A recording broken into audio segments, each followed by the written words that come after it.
Hey everyone, welcome back to your Zone of Potential Quick Zaps. I am your host, Coach Corinne. So our final reality creator is our meta programs.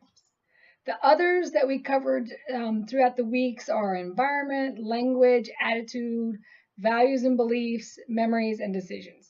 And in all truth, if I were to do this all over again, I would start with meta programs because meta programs, they're the first reality setter as they help us to better understand how we think, how we sort data around us, and how others do the same so that we can communicate well together.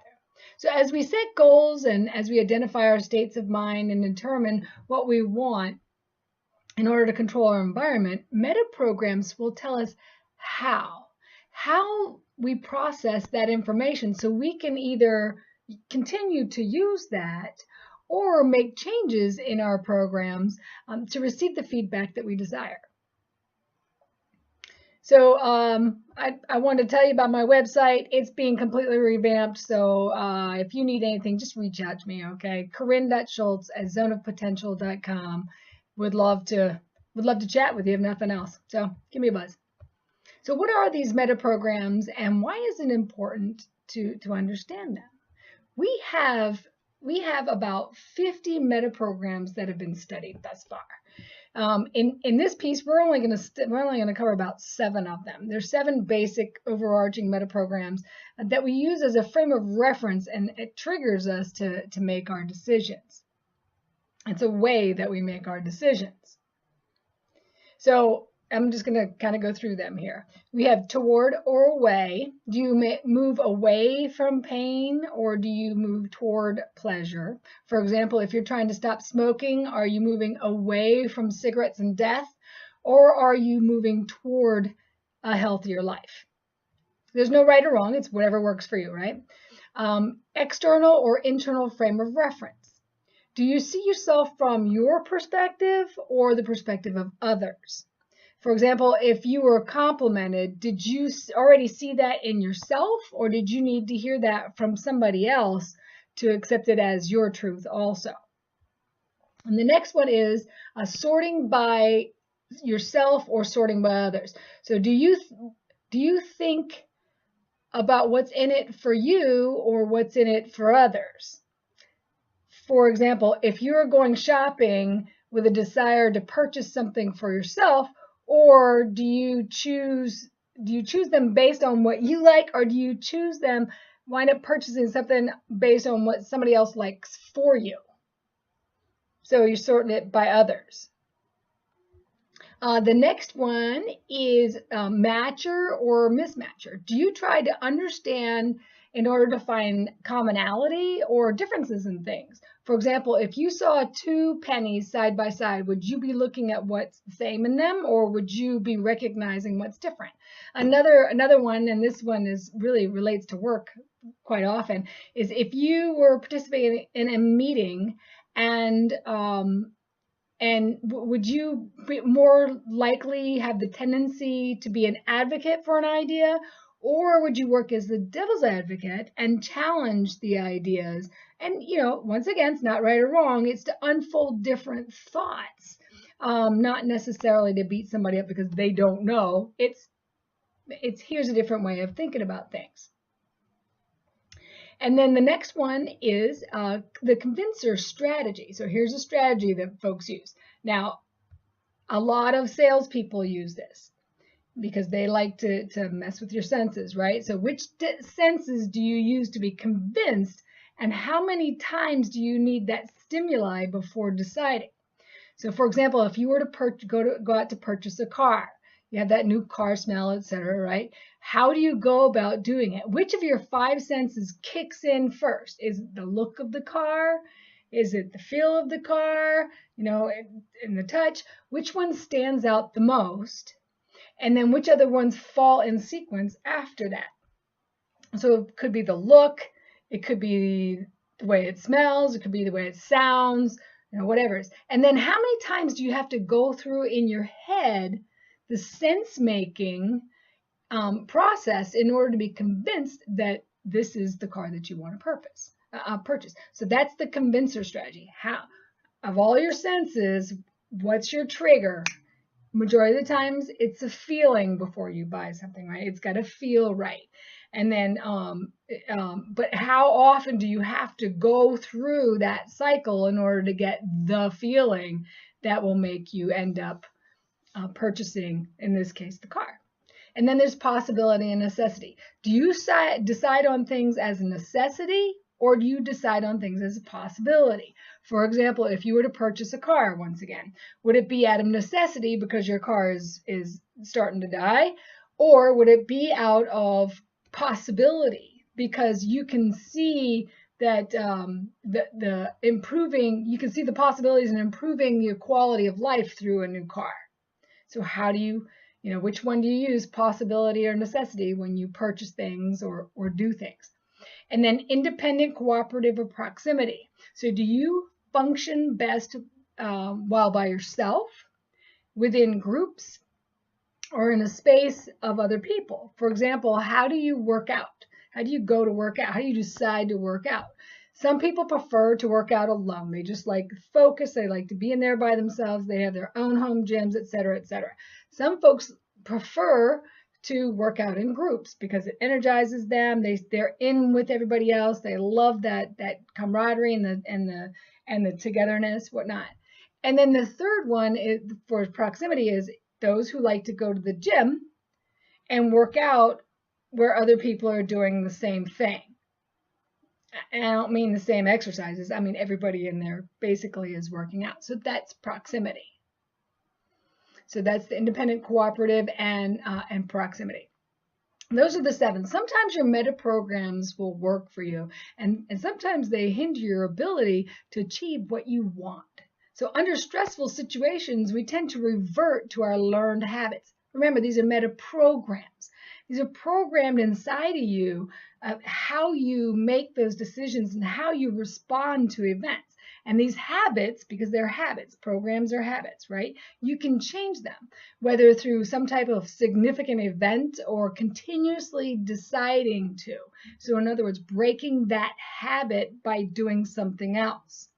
And knowing how you sort that information can help you understand yourself better, and it can also help you communicate better with those around you.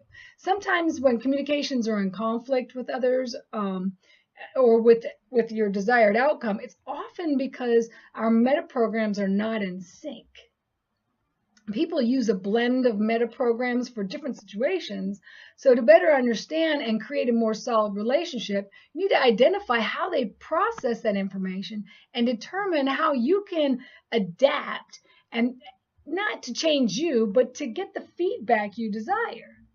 So if you can flex within that, then you'd be more likely to get what you're looking at of that person.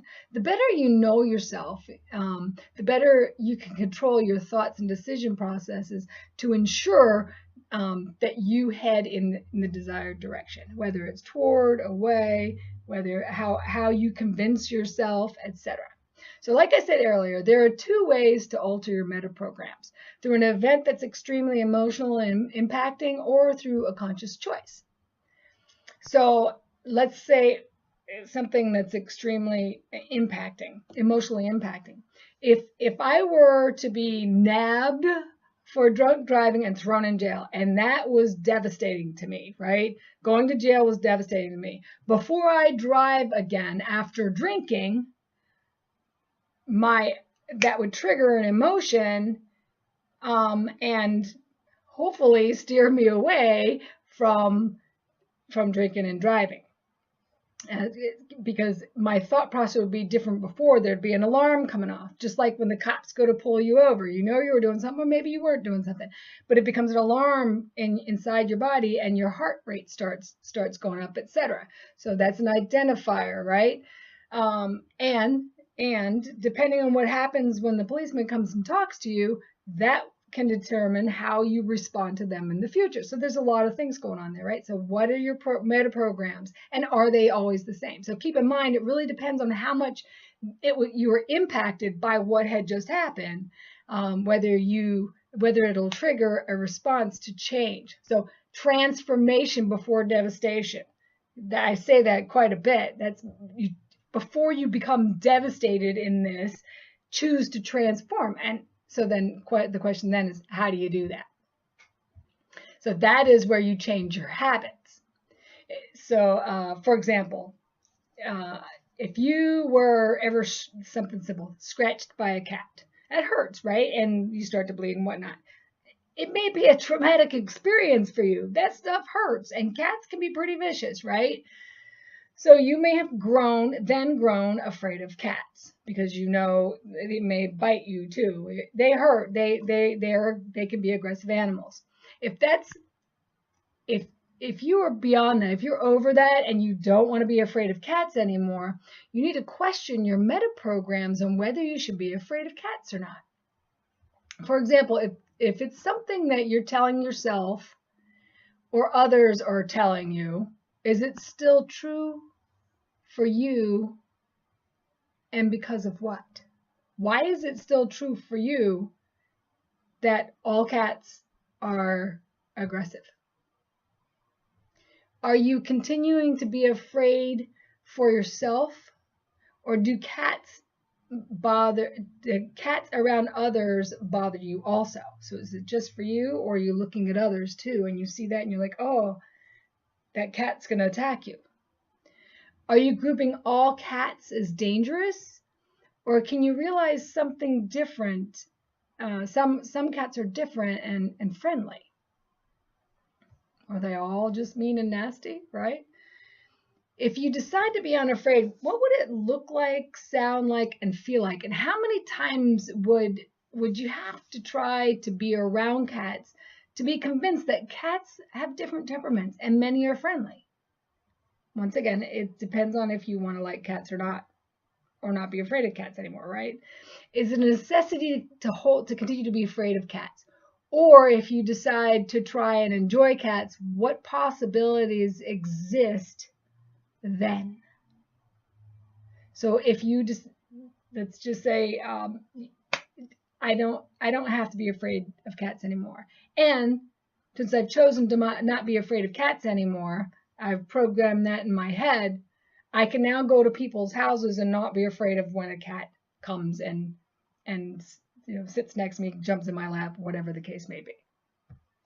And then if you then decided to try and like cats again, would you prefer to be by yourself and experiment? Would you prefer to be in a group of people that may either are trying to like cats, or maybe everybody likes cats and you're learning how to like cats? Or would it be in the same vicinity as other folks who enjoy cats also, just being in the area? You're not all playing with cats, but the cats are in the same area. So how would that go? As you can see, if you open your mind to all the other possibilities, you can discover more opportunities to let go of the fear and enjoy that which is around you, the cats or whatever it is that's stopping you from enjoying what you want to enjoy.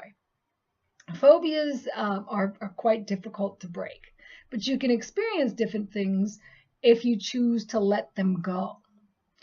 So those are all the meta programs, and if we put it all together, how do we create our reality? Really? We create what we observe. We observe within our minds. Our observations become measurements. Our measurements then transform nothing into something. So is it real? And then we make measurements through our language, our verbal and nonverbal language.